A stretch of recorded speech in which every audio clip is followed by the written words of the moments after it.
Kaixo berriz. Hemen nago lehen grabatutako bideoak igotzen, orduan,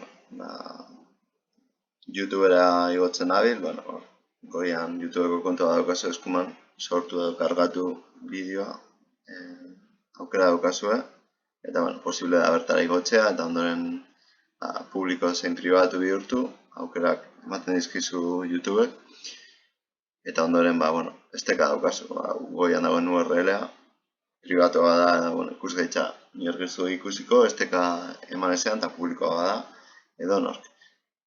Hori aukera bada, lehen grabatutako bideoa esteka forma bihurtzeko.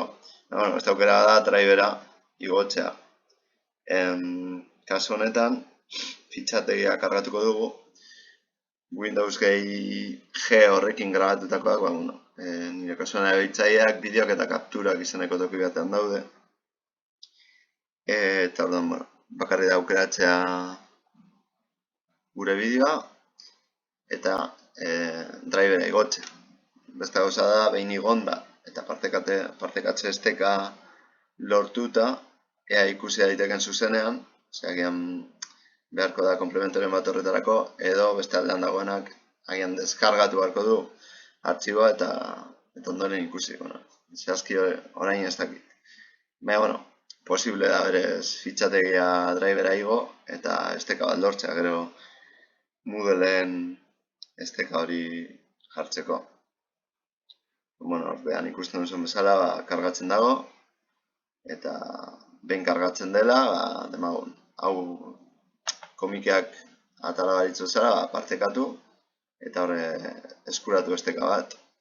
Kontuz, esteka edonork ikuskai izan dezala, aukeratu aukera hori, agian zuen zuzentzaileak bestela ezingo du ikusi, zuek daukazuen fitxategia.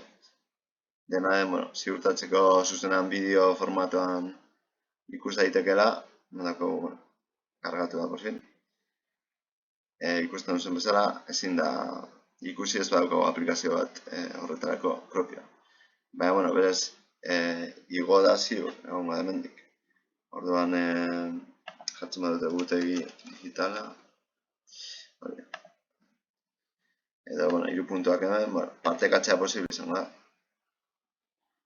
Orduan, aukeratu edonork, esteka duen edonork, eta kopiatu esteka. Eta ja, zuek igondako bideo tutorial hori, esteka horretan egongo da, edo bestela, era honetako YouTubeko esteka. Besterik gabe, ondo izan, eta animo astearekin.